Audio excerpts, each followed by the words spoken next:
Joining us on the broadcast is Dr. Jitendra Singh. Dr. Jitendra Singh is MOS in the PMO in the Prime Minister's office, also MOS Personnel, Public Grievances and Pensions, Department of Atomic Energy, and more importantly and critically in this project, he's also in the Department of Space, MOS Department of Space.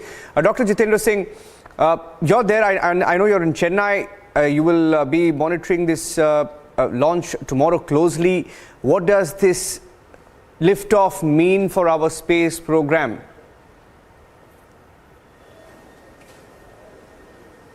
I think it's going to be a quantum leap in the global arena for India on the whole. And of course, it's. I was watching your video very closely, very appropriately done.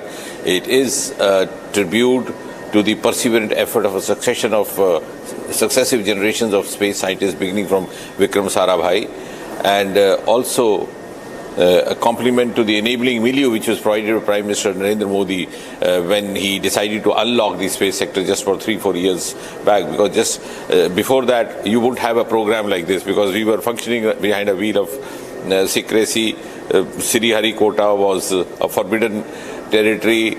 Today, within just 2-3 years, we have more than 140 startups, private startups working in close collaboration with ISRO, some of them the world-class ones, some of them first of their kind. And and also we have within 2-3 years we have now an Indian space policy in place. We have an interface called InSpace. We have a PSU called New India Space Limited. So all this ecosystem has supplemented each other to enable us to reach this destination. And as was being mentioned in your the video that you played just now, I think one point which could be added to what the commentator was saying is that even though India started off much later compared to some other countries like the USA, the then USSR, it is the Chandrayaan series which brought back the evidence of the presence of water on the surface of moon, which even those who had landed on the surface of moon before us could not gather. So now we are in a position not only to partner with the other so-called developed countries, but we are also in a position to share our inputs, our findings to their advantage for their future experiments.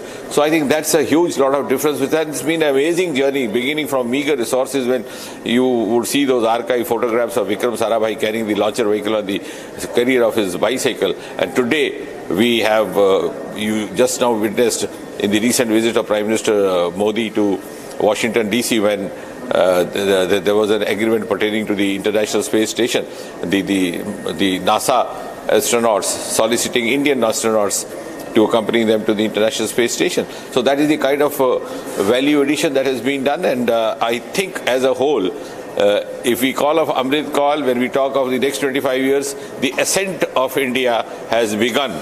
And this is what is heralding it. Yeah, my last question to you, Dr. Singh.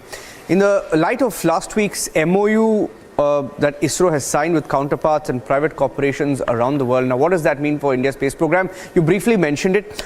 Also, one company we are hearing has signed an MOU for using India's rocket being used in Chandrayaan to take astronauts to their permanent space station. Now that's a phenomenal feat. Now on the private corporation tie-up, how will that help India?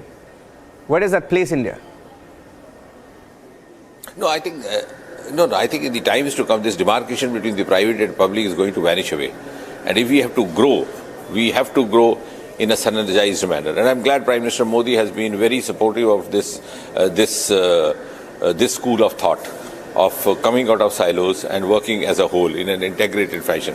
And now that we are part of the global world, we have to live up to the global parameters, we have to live up to the global challenges, and something which doesn't occur very often to our minds is that in the recent few years, India's view has been taken very seriously, even about some of the recent scientific concerns like clean energy, like climate change, all these things, because earlier on, till a few years back or till a few decades ago, the world thought of India as a nation which was oblivious of all these, progressive concepts.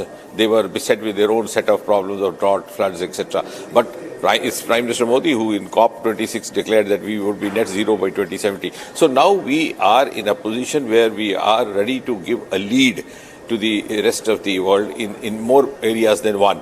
And the world is ready to accept India as one of its leading partners. So I think in order to live up to that role, we have to integrate with the private partners domestically as well as private partners outside India. Yeah. Dr. Jitendra Singh, thank you very much, and all the very best to you and all our scientists at ISRO who worked really hard for Chandrayaan 3. Thank you very much and all the best. Thank you. Thank you. Thank you. Taking a short break here on The Biggest Story.